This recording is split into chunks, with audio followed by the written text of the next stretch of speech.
Our story starts with a normal afternoon. How can school be so arduous? Is learning that hard? Anyways, what is Maria doing? Maria, what are you doing?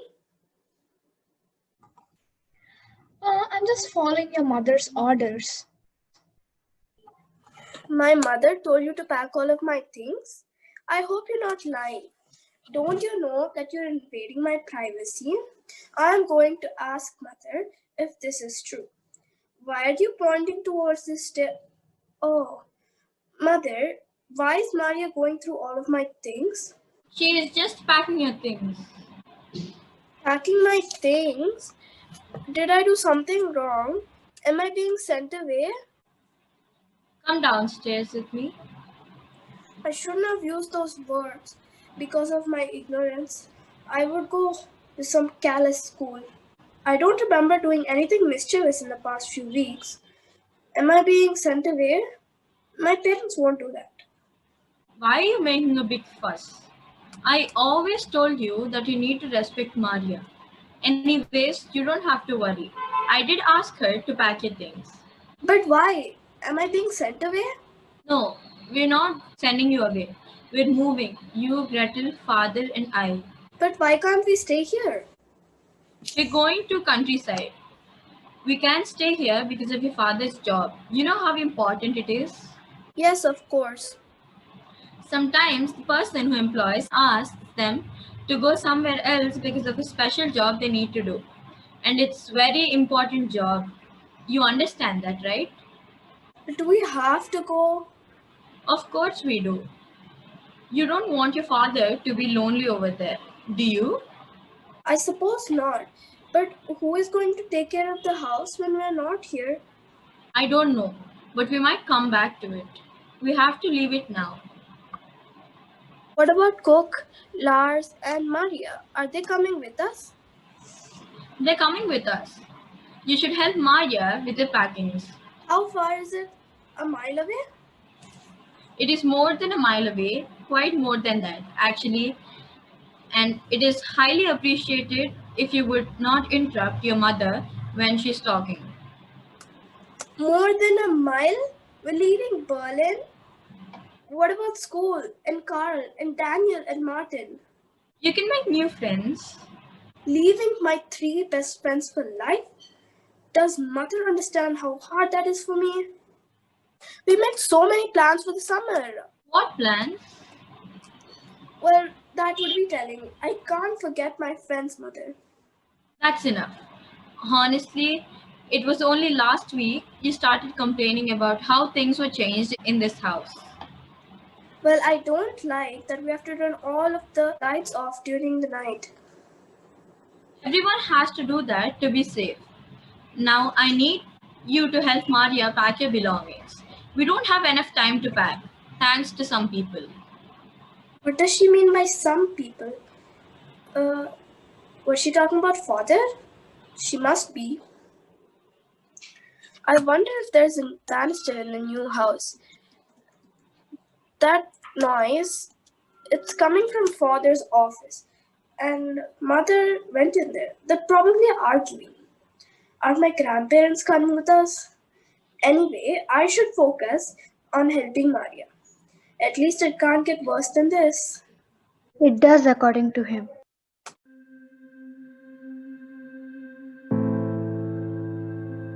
Bruno saw the new house and was surprised because it was everything that he never expected. I think this was a bad idea. We don't have the luxury of thinking. Some people make all the decisions for us. But I think this was just a bad idea. I think the best thing we can do would to be forget all of this and just go back home. We have to make the best of a bad situation. Well, I don't know what we should do. I think you should just tell father that you've changed your mind, and well, if we have to stay here for the rest of the day and have dinner here and sleep here tonight because we are all tired, then that would be all right. But we should probably get up early if we are going to be back in Berlin by tea time. Bruno, why don't you go upstairs and help Maria unpack? But there's no point in unpacking if we're just going to leave tomorrow. Bruno, just do it, please. We're here. We have arrived. This is our home for the foreseeable future, and we just have to make best of things. Foreseeable future? What is foreseeable future? It means that this is where we live now, Bruno, and that's an end to it. I don't want to be here. I want to go back to Berlin. Bruno, I want you to go upstairs and unpack. I want you to do it now. This isn't home, and it'll never be. Your mother sent me to help. If you sort that lot of your belongings out, you could put them in the chest of the drawers over there. What do you think of all of this, Maria? All what? This, coming to a place like this, do you think we've made a big mistake?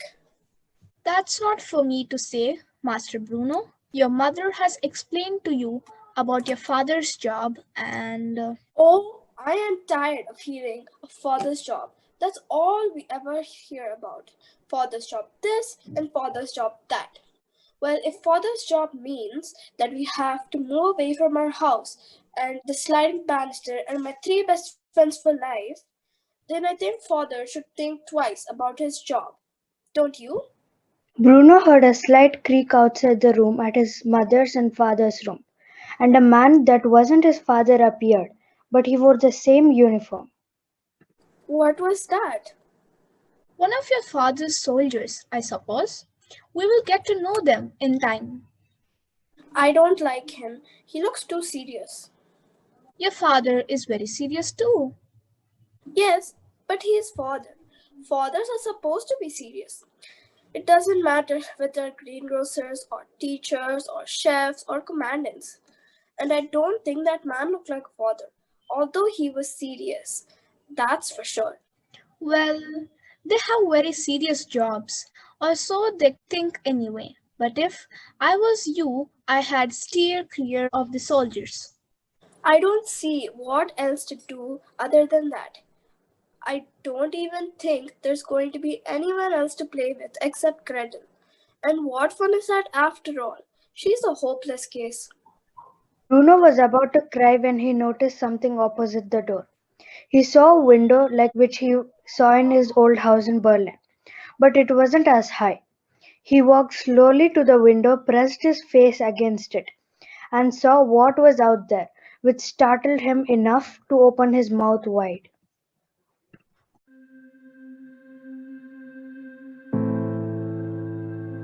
It would have made such better sense if we had left Gretel back in Berlin.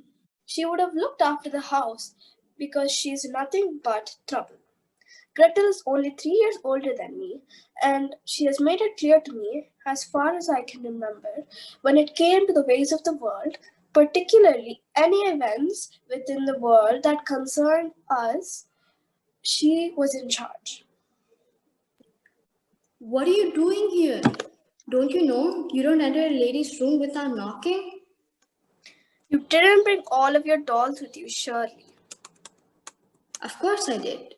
You don't think I'd have left them at home? Why? It could be weeks before we go back in there again.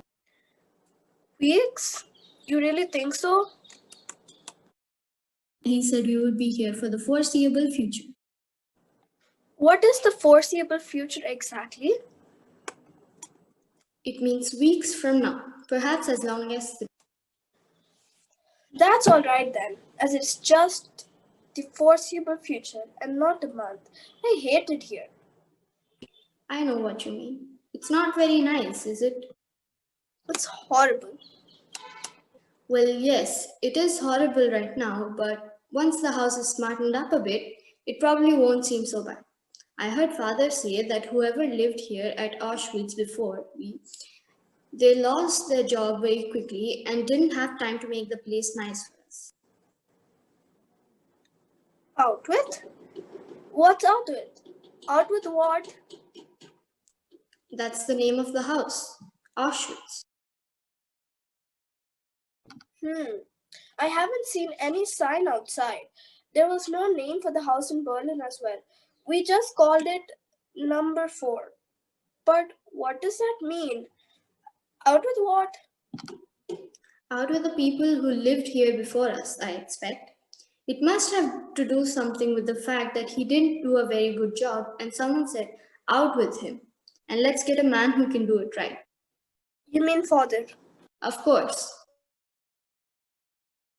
So we are here out with because someone said out with the people before us? Exactly, Bruno. I don't like it here. I know you don't. You've said this for the 100th time. But there's nothing we can do about it, is there? I miss Carl, Daniel, and Martin. And I miss Hilda, Isobel, and Louise. The other children do not look at all friendly. What did you just say? I said I don't think the other children look at all friendly. The other children? What other children? I haven't seen any other children. Bruno looks around the room, strolls casually towards the window, places his hands in the pockets of his short trousers, and attempts to whistle a song. Bruno, what on earth are you doing? Have you gone mad? Bruno continued to stroll and whistle, and reached the window, which by a stroke of luck was low enough for him. Bruno, will you please explain to me what you meant by that last remark?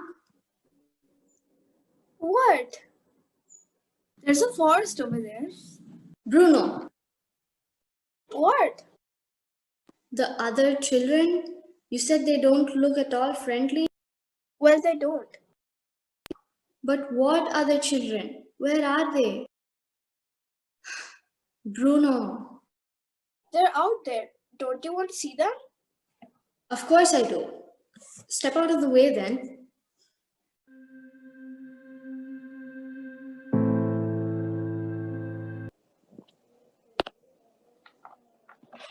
To begin with, they weren't children at all. There were few boys, big boys, fathers, grandfathers, perhaps few uncles. Who are they? What sort of place is this? I'm not sure. It is not as nice as home. Where are all the girls and other women? Perhaps they live in a different place. Until about 20 feet further from Bruno's garden, where everything changed. There was a huge fence. There was no grass or flowers after that. The only thing they could see was a dotted building. I don't understand. Who would build a nasty looking place? It is nasty, isn't it? I think those huts have only one floor too. Look at how low they are. They must be modern type houses. Father hates modern things. Then he won't like them very much. No, of course not. Gretel was staring at the place and she could get only one explanation. I think it's the countryside. The countryside? Yes, it's the only explanation. Don't you see it? When we are at home in Berlin, we were in the city. That's why there are so many people and so many houses. Yes, but in geography, didn't we learn that in the countryside there are farmers and animals, and that is where the farmers grow their food? I think this is our holiday home. I don't think so. How would you know? You're just 9. You'll understand only when you get to my age. That may be so. Bruno wished Gretel would sit beside him and put her arm around him and tell it's okay. And sooner or later they would never want to go back. But she was still watching beyond the fence. Who are all those people? And what are they doing? Bruno and Gretel stood up and they were watching the people beyond that fence. There are some people whose hands were at the back and some soldiers were shouting at them. They're all living so close to us. In Berlin, it was a nice, quiet street with only 6 houses. But now, look. Why would father take his new job here?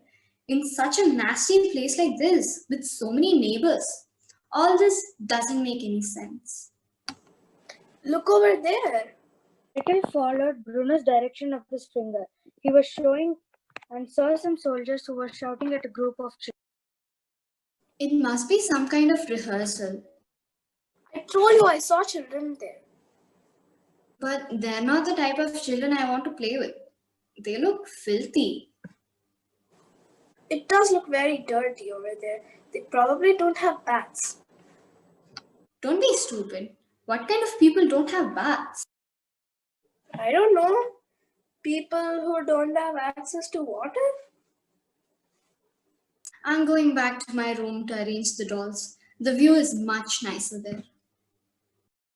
Bruno was still seeing those people who were wearing same type of clothes as each other, a striped pajama and a cap. How extraordinary.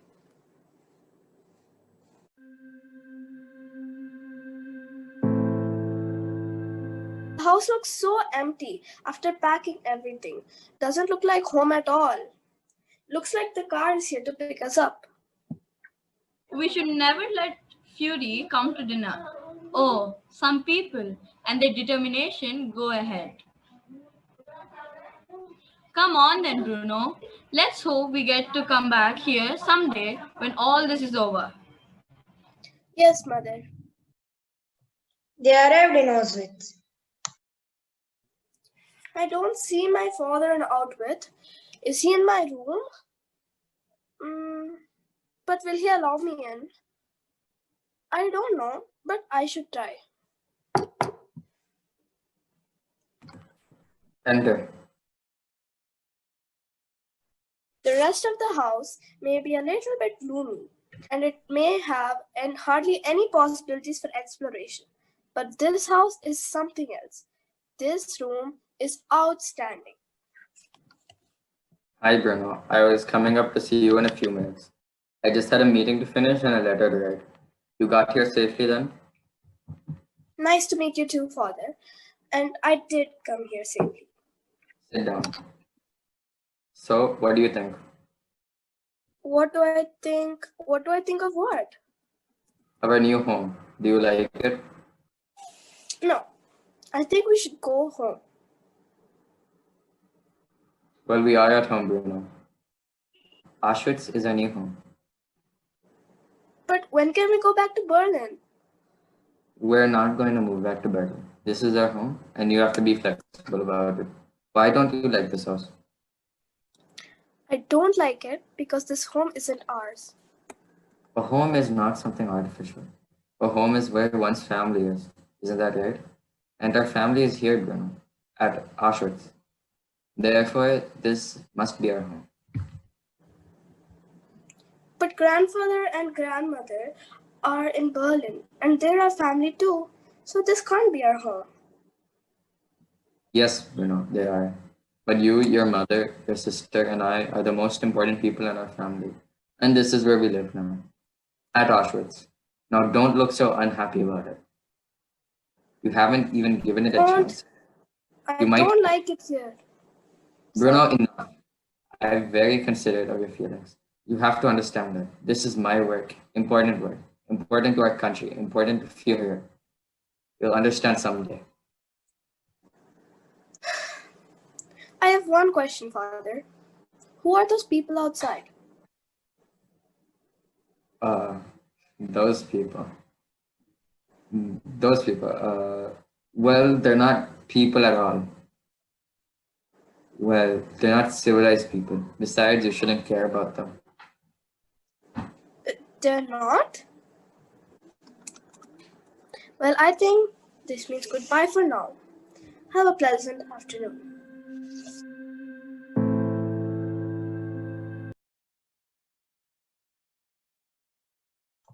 Several weeks later, I'd better start to find some way to entertain myself, or else I would go mad. there were only two things that Bruno needed to create his new entertainment: some rope and a tire. The rope was easy to find in the basement of the house. and there was always the possibility that he could find spare time somewhere. As he stepped outside, he saw Lieutenant Kotler and decided that he would be the sensible person to ask. Lieutenant Kotler was the young officer whom Bruno had seen on his very first day at Auschwitz. There was no one else to ask. Hello. Good morning, little young man. And what has you up and about so early on a Saturday morning? I wondered if I could ask you a favor. What is it? I wondered whether there are any spare tires around. I thought I would make a swing, with a tire and some rope on the branches of a tree. Hey, waiter! Hey, waiter! Come over here. Come here. Take this little man to the storage shed. He will select one, and you are to carry it wherever he asks you to. Is that understood? Yes, sir. And afterward, when you return to the kitchen, make sure you wash your hands before touching any of the food. You filthy. Off you go then. Okay, sir. Come on, child. There is something wrong with Kotler. I don't think he's safe. Anyways, I should focus on playing and building the swing. This is going to be fun, but it would be better if I go higher. Probably. Oh Oh dear. no!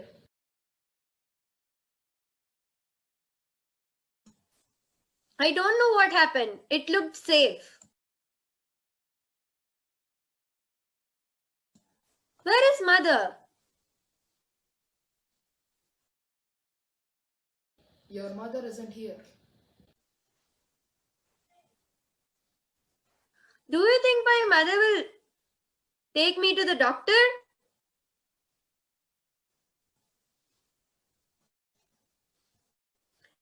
You never know. It could be worse than it seems. It's not. I don't think so. Well, how do you know? You're not a doctor.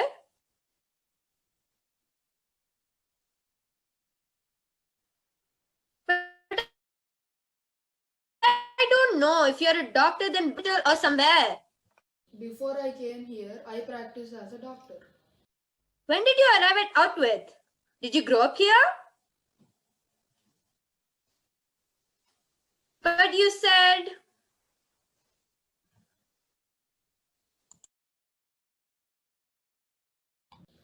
I think I've always been here.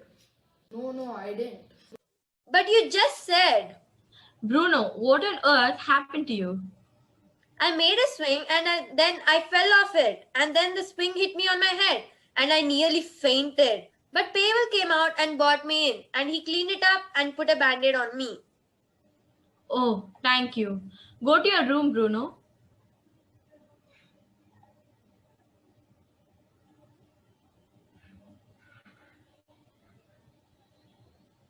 But I... Don't argue with me. Go to your room. If the commandants ask, we'll say that I cleaned Bruno up.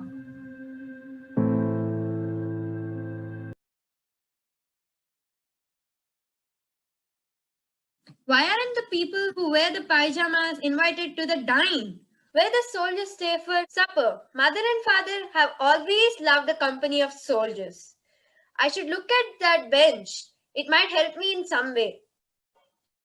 What is that?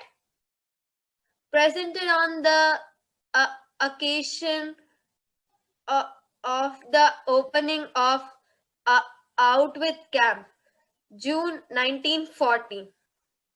This looks interesting. I should explore this. I should go there.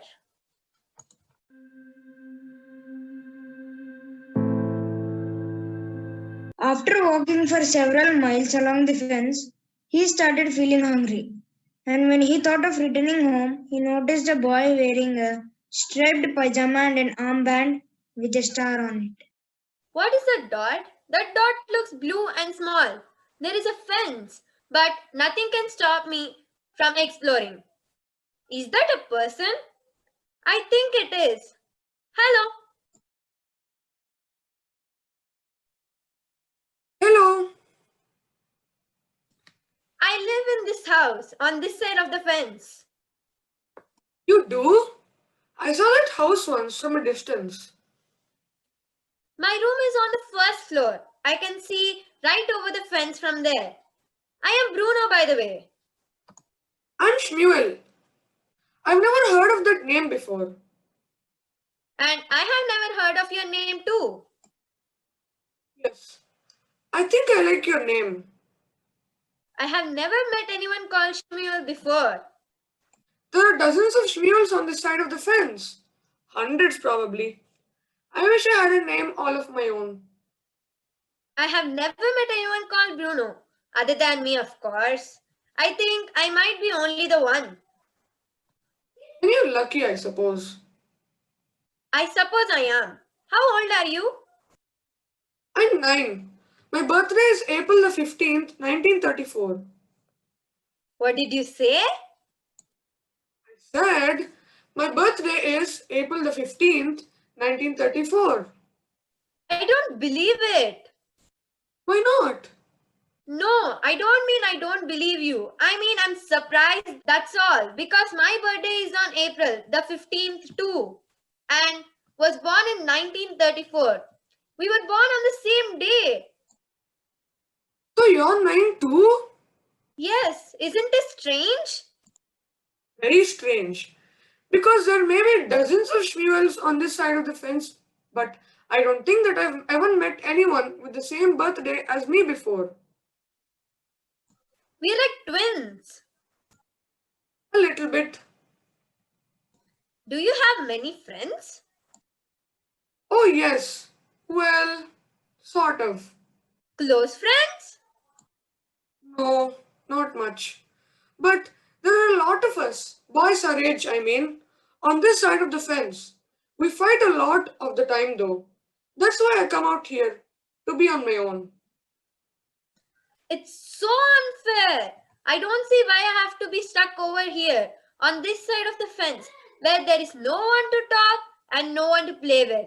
And you get to have dozens of friends and are probably playing for hours every day. I will have to speak about that with father. Where did you come from? Berlin. Where is that? It's in Germany, of course. Don't you come from Germany? No, I don't come from Germany. I'm from Poland. Then why do you speak German? Because you said hello in German, so I answered in German. Can you speak Polish? No, I don't know anyone who speaks two languages, and especially of no one in our age. My mama is a teacher in my school, and she taught me German. She speaks French too, and Italian, and English. She's very clever, you see. I don't speak French or Italian yet, but she said she would teach me English one day because I might need to know it too. Poland is not as good as German, right? Is it? Why isn't it? Well, because Germany is greatest of all the countries. Where is Poland anyway? Well, it's in Europe. Is it? Yes, it is. I've never been to Berlin before. And I don't think I have ever been to Poland before. I came here. Berlin is a lot nicer. It's certainly not nice as Berlin here. I'm sure it is, although it's not a very nice part of it. No, where I come from. What do you mean? Well, it used to be very quiet over there, but now it's quite noisy sometimes and scary too. Where I come from is much nicer than Berlin. Everyone there is very friendly, and we have lots of people in our family, and the food is a lot better too. Well, we will have to agree and disagree. All right.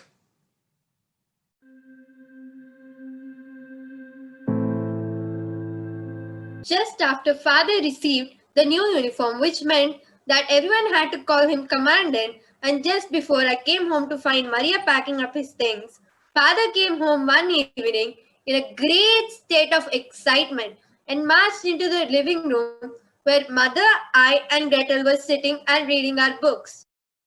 If we got any plans for Thursday night, we have to cancel them. You can change your plans if you want to, but we have made arrangements to go to the theater with our family. Pierre has something he wants to discuss with me on Thursday. I just got a phone call this afternoon. The only time he can make it is Thursday evening, and he's invited himself to dinner Are you serious? He is coming here to our house? at 7 o'clock. So we'd better think about something special for dinner. Oh my. Who is the Fury? You're pronouncing it wrong. The Fury, well, who is he anyway? You know perfectly well who the Fourier is. I don't. He runs the country, idiot. Don't you ever read the newspaper? Don't call your brother an idiot, please. He is coming alone. I forgot to ask, but I presume he'll be bringing her with him. An hour before the Fury was due to arrive, Gretel and I were brought downstairs, where we received a rare invitation into Father's office. Now, children, you know that there's a very special evening ahead of us, don't you? They nodded.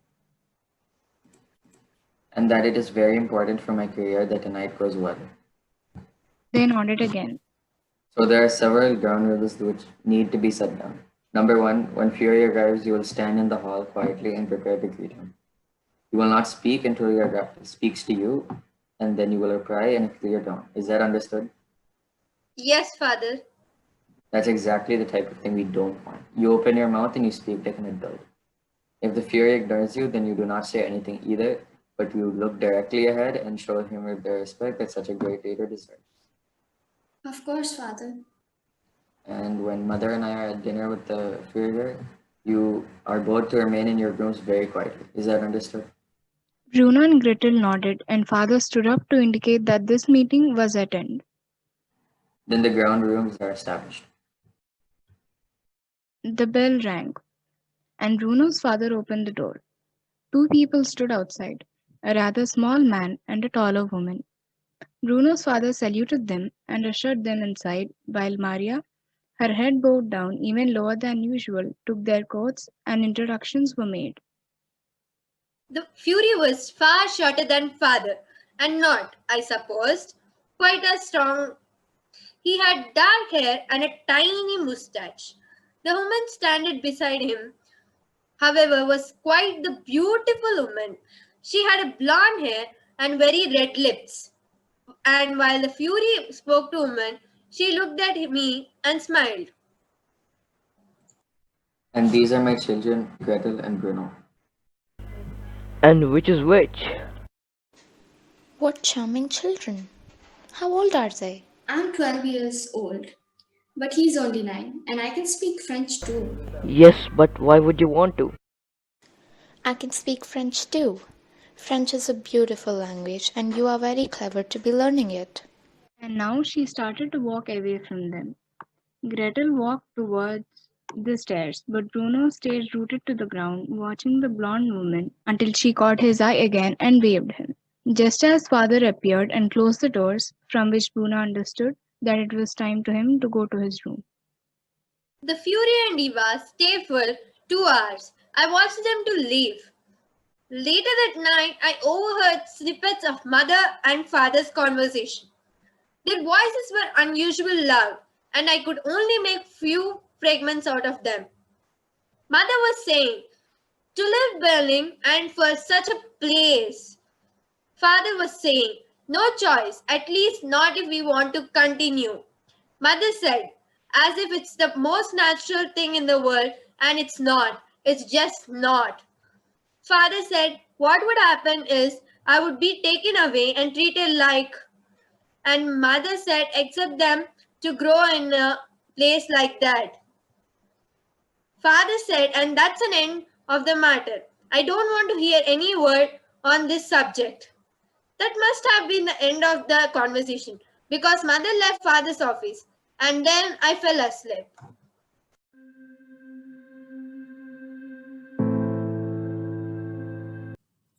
All I know is this. Before we came here, I lived with my mother and father and my brother Joseph in a small flat. Every morning, we ate our breakfast together at 7 o'clock and we went to school. I had a beautiful watch that Papa gave me, but I don't have it anymore.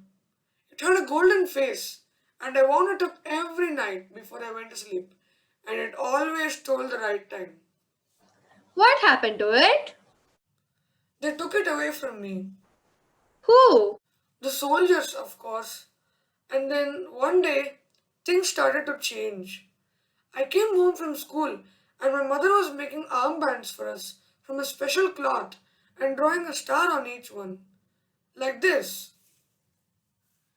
And every time we left the house, she told us we had to wear one of these armbands with this symbol. My father wears one too on his uniform. It's very nice. It's bright red with black and white design on it. Yes, but they're different, aren't they? No one ever given me a armband. But I never asked to wear one. All the same. We wore the armbands for a few months, and then things changed again. I came home one day, and Mama said we couldn't live in our house anymore. That happened to me too. The Fury came for dinner, and next thing I knew, we moved here, and I hate it here. Did he come to your house too? No, but when we were told that we couldn't live in our house, we had to move to a different part of Krakow, where the soldiers built a big wall, and my mother and father and my brother and I all had to live in a single room. All of you in a one room? All of us. 11 in total. You can't have all lived in this one room. That doesn't make any sense. We lived there for some more months. All of us in that one room. There was one small window in it, but I didn't like to look out of it because then I would see the wall, and I hated the wall because our real home was on the other side of it. One day, the soldiers came with huge trucks, and everyone was told to leave their houses. Lots of people didn't want to, and they hid wherever they could find a place. But in the end, I think they caught everyone, and the trucks took us to a train. The train was horrible. There were too many people of us in the carriages for one thing, and there was no air to breathe. It smelled awful. That's because you all crowded onto one train. When we came here, there was another one on the other side of the platform, but no one seemed to see it. That was the one we got. You should have got onto it too. I don't think we would have been allowed. We weren't able to get out of our carriage. The doors are at the end. There weren't any doors. If there had been, we would all have got off. When the train finally stopped, we were in a very cold place and we all had to walk here. And Mama was taken away from us. And Papa and Joseph and I were put into the huts over there. And that's where we've been ever since. Are there many other boys over there? Hundreds. Hundreds? That's not fair at all. There is no one to play with on this side of the fence. Not a single person. We don't play. You don't play games? But why? What would we play? Well, I don't know, all sort of things. Football, for example, or exploration. What is the exploration like over there anyway? Any good? You don't have any food with you, do you? Afraid not. I meant to be big, bring some chocolates, but I forgot. Chocolate. I've only ever had chocolate once. Only once? I love chocolates. I can't get enough of it, although mother says it will rot my teeth. You don't have any bread, do you? Nothing at all? Dinner isn't served until 6:30? What time do you have yours? I think I'd better get back. Perhaps you can come to dinner with us one evening. Perhaps. Or I could come to you, perhaps. I could come and meet your friends too. You're on the wrong side of the fence, though. I could crawl under. I have to go back. Some other afternoon then. I'm not supposed to be here. If they catch me, I'll be in big trouble. I'll be back tomorrow. Shmuel said nothing in reply. He started to run off back to the camp, leaving Bruno all on his own.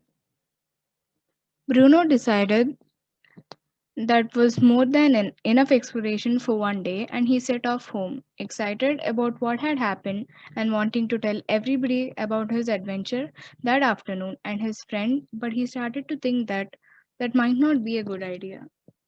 On second thought, I might as well keep the story to myself. They might not want me to be friends with him anymore. And if that happens, they might stop me coming out here at all. This will be a secret.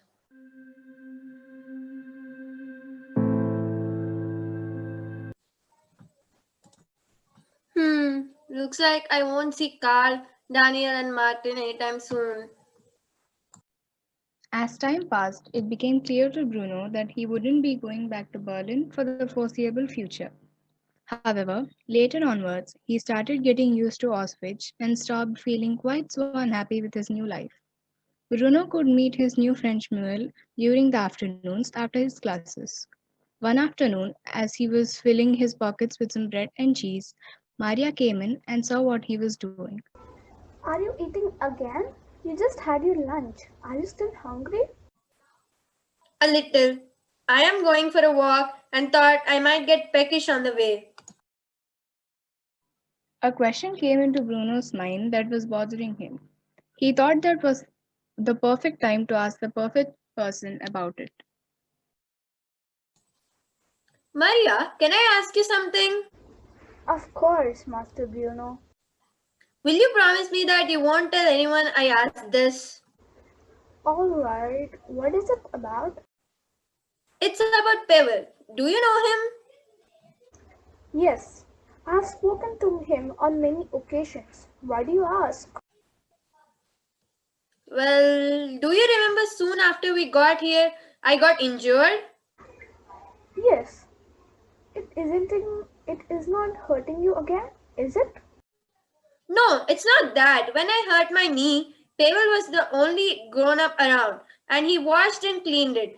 And he even applied some ointment and put a band aid on it, which made me feel better. Of course, that would be what anyone would do if someone is hurt. I know, but he told me that he wasn't a waiter at all.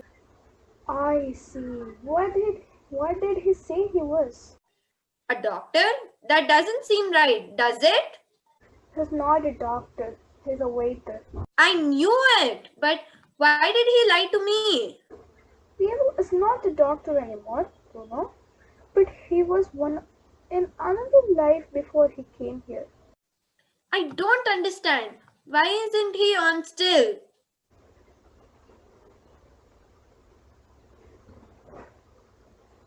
If I tell you what Pavel told me about his life, you must not tell anyone about it. We would all get in terrible trouble. I won't tell anyone. All right, this is as much as I know. Bruno arrives at the fence late, but Shmuel sits cross-legged on the ground as usual, waiting. Sorry I'm late. I was talking to Maria. That's okay. Who is Maria? She's our maid. She's very nice. She was telling me about this man called Pavel who chops up the vegetables for us and waits at the table. I think he lives on your side of the fence. Huh? Do you know him? He wears a white jacket and he's very old. You must have seen him. Anyways, I want to tell you because he's from Poland. Yeah, most of us are from Poland, but some come from Czechoslovakia and yeah. Bruno nods. After a few moments, What do you want to become when you grow up? I want to work in a zoo. I love animals, you see. A zoo? I will become a soldier just like father. I wouldn't like that. Not a mean one like Lieutenant Kotler, though. I mean, one like father, a good one. There are no good soldiers. Of course there are. Father is a good soldier. Told you, right? There are no good soldiers. Except father. Shmuel shakes his head.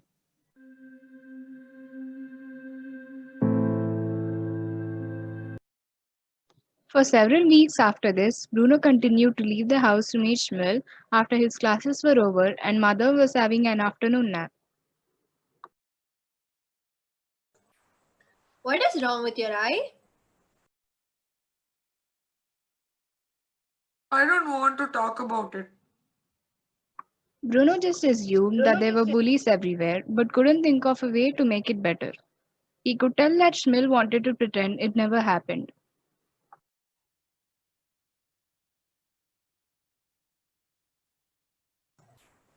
Do you think you would be able to crawl underneath the wire so that we can play on this side of the fence? I don't understand why you're so anxious to come to this side of the fence. It's not very nice here.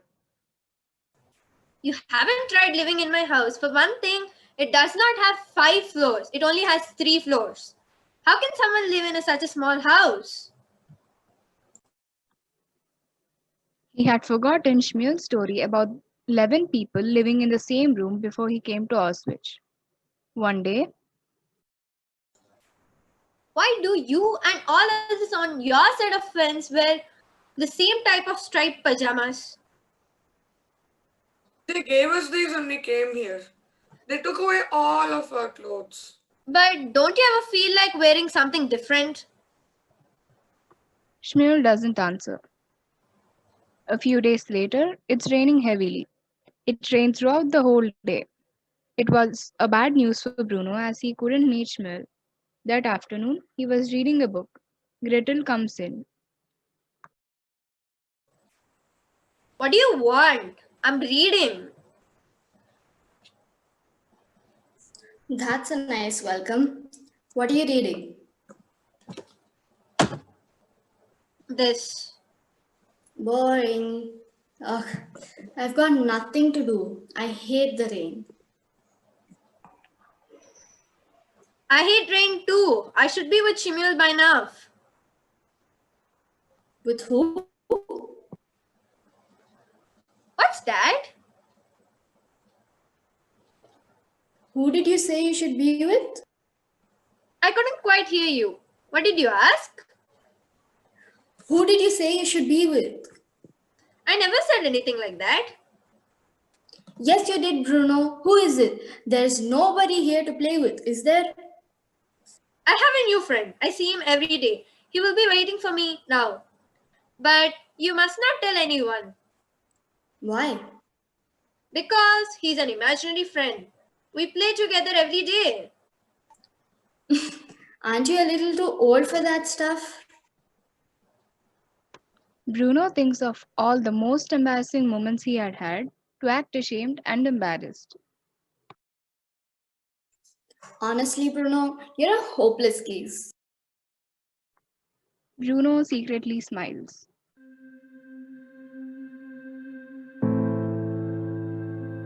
Bruno and Shmuel were not able to meet as often because of the rain pouring many times.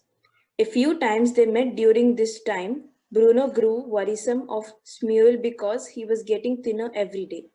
So Bruno started bringing some food from the house for Shmuel to eat. Bruno's mother had arranged a house party for the officers in Auschwitz. Bruno despised Lieutenant Kotler. Hello, little man. Hello. So what are you up to then? I'm going in there to read my book. Sorry. Sorry. Aren't you quick? So you're ready for the party? You must be on your best behavior. Well, I'll be. I can't speak for you. You have a lot to say for a young man. Oh gosh, Precious, you're still here? What are you doing here, Bruno? I was going to read my book. Well, run along to the kitchen for a moment. I need to have a private word with Lieutenant Kotler. Seething with anger, Bruno went into the kitchen. He got a huge shock. Mule, a long way from the other side of the fence, was sitting at the table. Bruno couldn't believe his eyes. Samuel, what are you doing here? Bruno, Lieutenant Kotler brought me here. He told me that there was a job for me to do. He asked me to polish these glasses. They needed someone with small fingers, you see. I have never noticed it. Our hands, they're completely different. Bruno's fingers were healthy and full of life, whereas Shmuel's fingers looked like dying twigs. My fingers used to look like yours, but I didn't notice them changing. Everyone on my side looks like this now. Bruno was searching for something to eat. He opened the fridge to find some cheese. I'm so glad you're here. If only you didn't have to polish the glasses, I could show you my room. He told me not to move from the seat, or else there'd be trouble. I wouldn't mind him. This isn't his house. Shmuel is focused on the cheese. Bruno realizes that he didn't give Shmuel some cheese and immediately feels guilty. So sorry, Shimul. Are you hungry? That's the question you never have to ask me. Wait there. I'll give you few slices. No, if he comes back. Who? Lieutenant Kotler? Yeah, I'm just supposed to be cleaning the glasses. He won't mind. It's just food. Bruno does not understand why Shmuel is so anxious.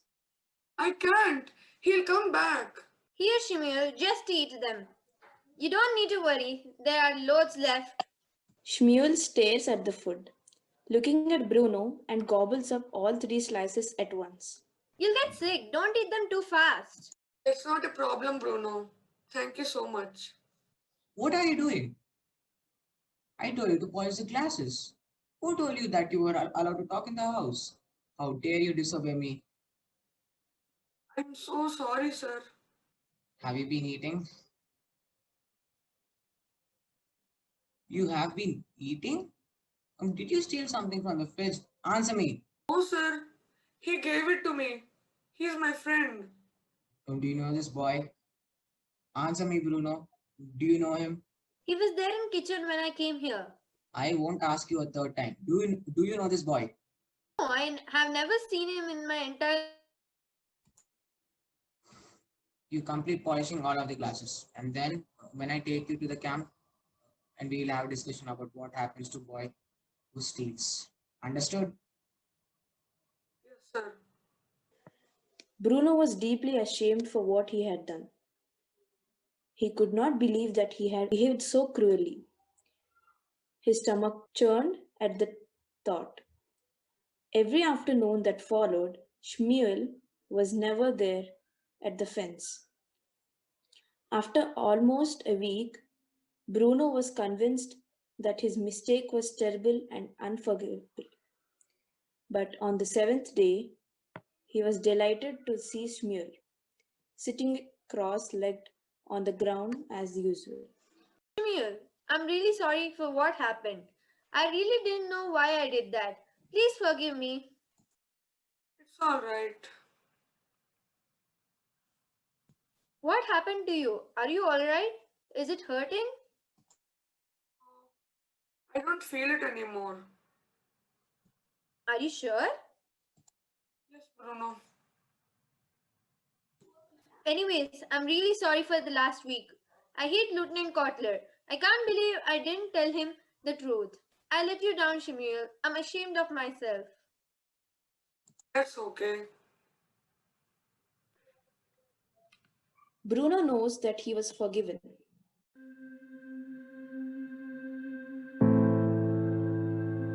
It had been a year since Bruno and his family had moved to Auschwitz from Berlin.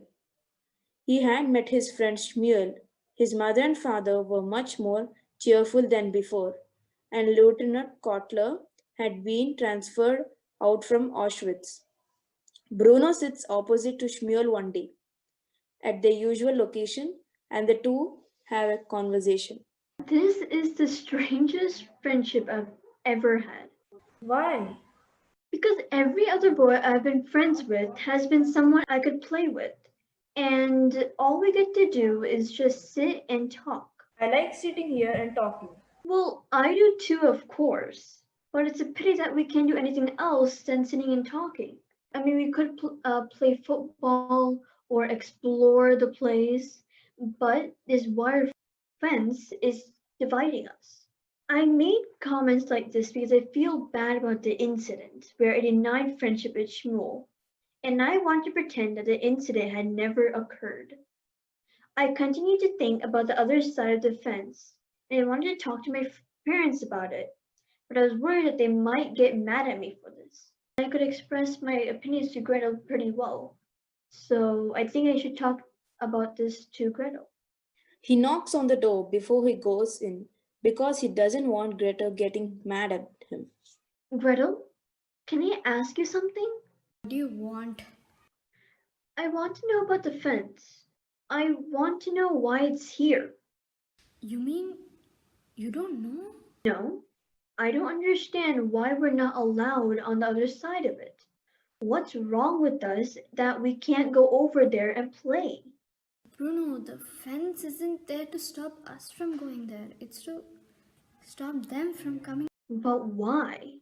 Because they're Jews. Because they have to be kept together. With their families, you mean? Well, yes, with their families, but with their kind too. What do you mean, their kind? The other Jews, Bruno. Didn't you know that? That's why they have to be kept together. They can't mix with us. Jews. All the people over there are Jews. Yes, that's right. Are we Jews? No, Bruno, no. We most certainly are not. And you shouldn't even say something like that. But why not? What are we then? Well, we're not Jews. I know we're not. I'm asking you if we're not Jews. Then what are we instead? We're the opposite. Yes, that's it. We're the opposite. All right. And the opposite life on this side of the fence, and Jews live on that side. That's right, Bruno. Don't the Jews like the opposite side then? It is us who don't like them, stupid. Why don't we like them? Because they're Jews. I see. And the opposite side and the Jews don't get along. That's right, Bruno. Gretel noticed something in her hair, examining it carefully. Well, can't someone just get them together? No, Bruno. The scream from Gretel woke Bruno's mother up from her afternoon nap, prompting her to run to the room in which Bruno and Gretel were in. Gretel had found a tiny egg in her hair, so Bruno's mother looks through Gretel and Bruno's hair. Gretel and Bruno had lice in their hair, and Gretel used shampoo to take care of her hair. Don't worry, it'll be fine. It'll only take a few weeks. Ugh, I don't believe it. I knew something like this would happen in a place like this. It's so filthy around here that did it. If some people could only see the effect this place is having on us all.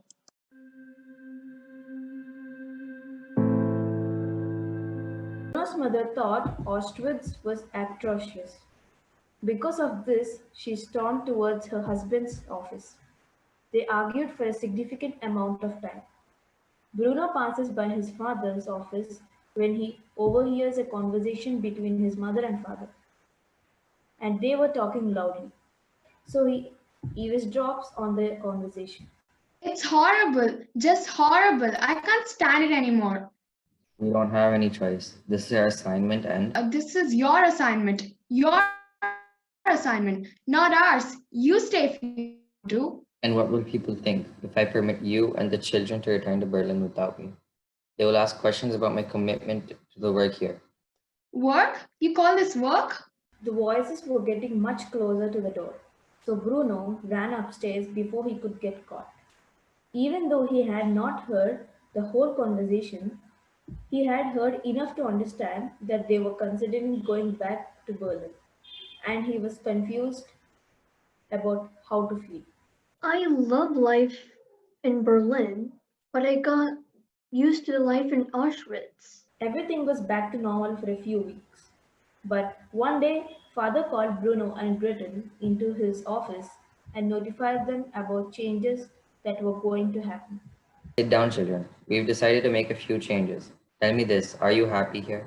Certainly, father. And you don't miss Berlin at all? It must have been lonely for you at times. And you, Bruno, do you miss your friends? Well, yes, but I think I miss people no matter where I went.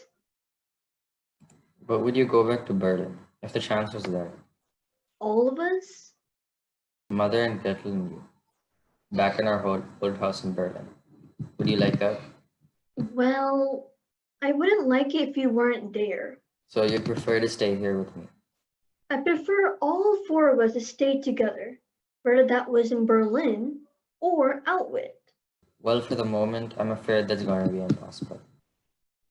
I'm afraid Führer will not relieve me of my command just yet. Your mother, on the other hand, thinks this would be a good time for the three of you to return home and reopen the house. And when I think about it, she has a point. Perhaps this is not a place for children. There are hundreds of children here, but they're on the other side of the fence.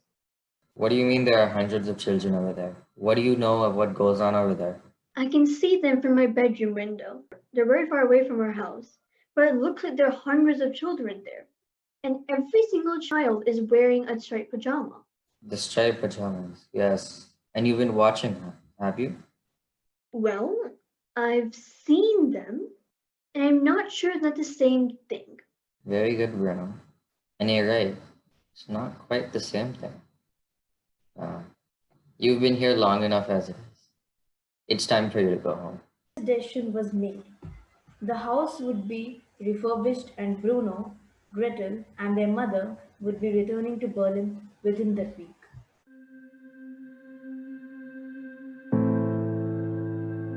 The day after, it was decided to go back to Berlin. Shmuel was not at the fence. He wasn't there the day after as well. The third day, he was about to leave before Bruno saw Shmuel head towards the fence and sit on the ground. But he wasn't happy as he used to be. I thought you weren't coming anymore. I came yesterday and the day before that, and you weren't there. I'm sorry, something happened. Well, what was it? Papa, we can't find him. Can't find him? That's odd. I suppose so. He was here on Monday and then he went on work duty with some other men and none of them have come back. And he hasn't written you a letter or a note that's talking about his absence or such? No. How odd. Have we looked for him? Of course, I have. I did what you're always talking about. I did some exploration. And there was no sign. None. Well, that's very strange. But I think there might be a simple explanation to this. And what's that? Imagine your father was taken to another town to work for some time, and after that, he would come back to your side of the fence. I could ask father if you wanted to. I don't think that would be a good idea. Why not? Father is a very knowledgeable man. He knows a lot about life and other things like that. I don't think the soldiers like us. Well, I know they don't like us. They actually hate us. I don't think that's the case. They do, but that's all right because I hate them too. I hate them. You don't hate father, do you?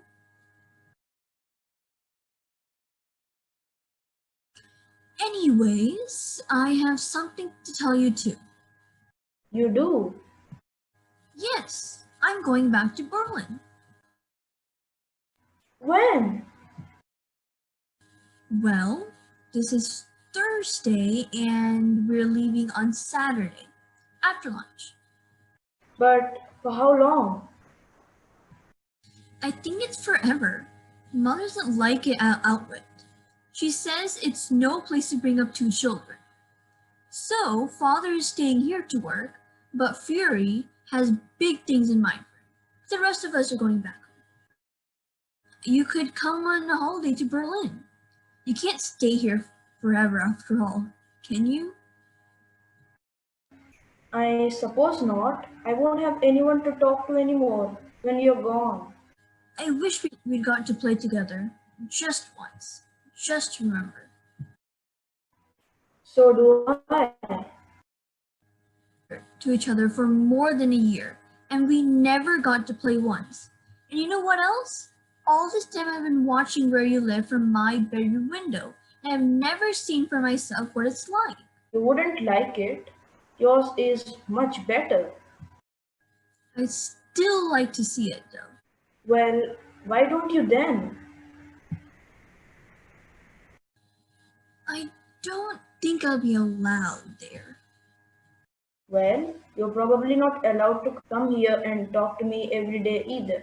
But you still do it, don't you? But if I was caught, I'll be in big trouble. That's true. I suppose I will see you tomorrow to say goodbye then. Don't you remember that you said I look like you? Only fatter. Well, if that's the case, and if I had a pair of striped pajamas, then you could come over for a visit. Do you think so? Would you do it? Of course I would. It would be a great adventure.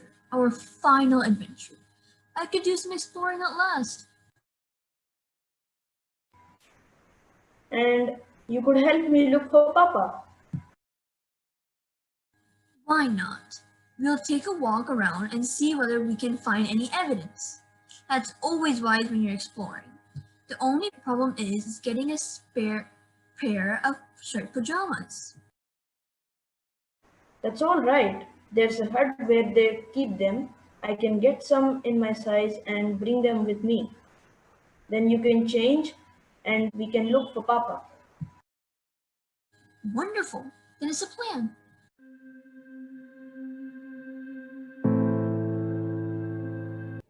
The next day it was raining, so Bruno had to wait for the rain to stop before he could go outside, which delayed his plan. By the time Bruno made it to the fence, Shmuel was already there, sitting down, waiting for him. Hello, Bruno. Hello, Shmuel. I wasn't sure if we would ever see each other again with the raining and everything. I mean, I thought you might be kept indoors. I was also worried that I would be inside. I mean, if I was inside, then that would be so bad.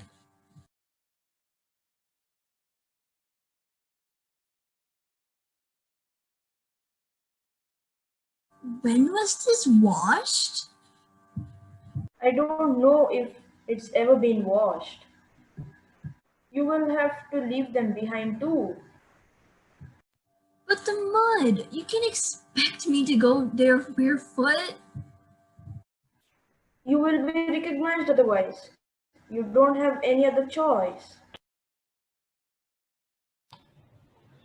Bruno took off his boots, knowing Shmuel was right. Shmuel lifted the fence high enough for Bruno to roll through, but that made the clothes dirty. When Bruno got there, he noticed that this place was not how he expected to be.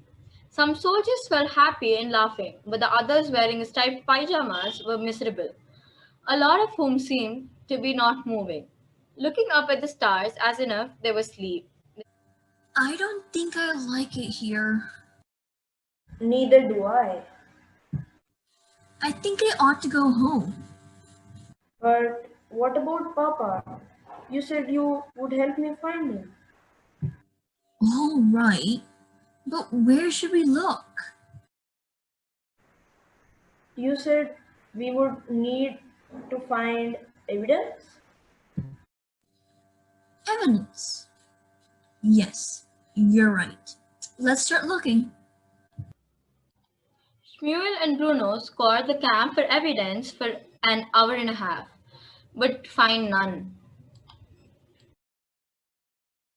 I'm so sorry, Shmuel. I'm really sorry that we couldn't find any evidence. Shmuel was sad at that result, but he never really expected to find any evidence anyway over to where he lived. I ought to go home now. Will you walk with me back to the fence? The whistle blew, and 10 soldiers gathered together where Bruno and Shmuel were standing. What's going on? What's happening? It happens sometimes. They make people go on marches. Marches? I can't go on a march. I have to be home for dinner. It's roast beef tonight. Don't say anything or they get angry. All people in striped pyjamas were gathered and they all looked frightened. But Bruno was unaware why that was. The whistles blew yet again and the people started marching, with Bruno and Shmuel as well. Does the marching go on for long? I don't think so. I never see the people after they have gone on a march. But I wouldn't imagine it does. That's it. I'm going to catch a cold out here. I have to go home. As soon as he said this, he was walking up a set of stairs into a room that was warm and completely airtight. Well, that's something. I expect we'll have to wait here till it eases off and then I'll get to head home. Sorry we didn't get to play, but when you come to Berlin, that's what we'll do. And I'll introduce you to... Oh, what were their names again? It doesn't matter whether I do or do not remember their names. They're not my best friends anymore. You're my best friend for life, Shmuel. Shmuel might have said something back to Bruno. Bruno didn't understand what was going on, but he didn't assume the worst. The room went dark, and he was still grasping Shmuel's hand, and nothing could stop him from letting go, not even him.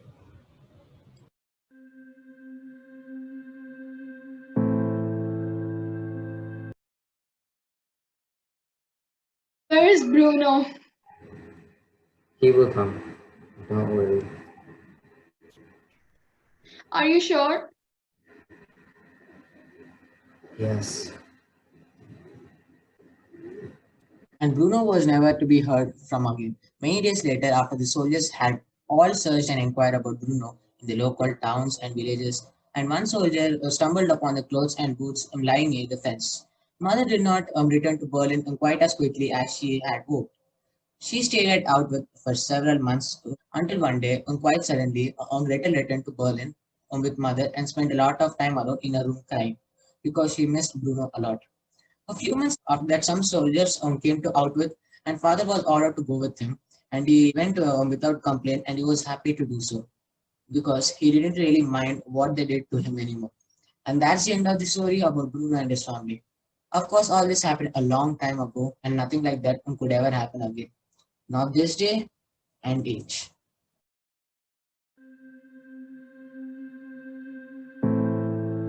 This story is a book based off the Holocaust of 1941 to 1945. The Holocaust began once Adolf Hitler came into power as dictator, the Führer, or as Bruno liked to call him, the Fury. He imposed the extreme ideals that got him into power in the first place.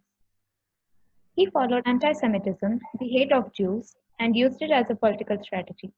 So, he forcefully sent all the Jews, the handicapped, people of a different sexuality, blacks, etc., that were in German occupied territory to various concentration camps. They were confined in extremely tiny places and treated horribly, even forced into labor. Death, brutality, and dehumanizing of people knew no boundaries. One way we got to know more about the Holocaust was by reading the diary of Anne Frank, who was a young Jewish girl at the time, who died in the Holocaust too. The brutal genocide, or in Hitler's sense, ethnic cleansing of an impurity, of millions, happened in various forms. One such form was drowning newborn babies born in the concentration camps. The most famous form was the gas chamber, also used to kill Bruno and Shmuel in the book. The most horrifying camp was the one in Auschwitz, or as Bruno called it, Outwit.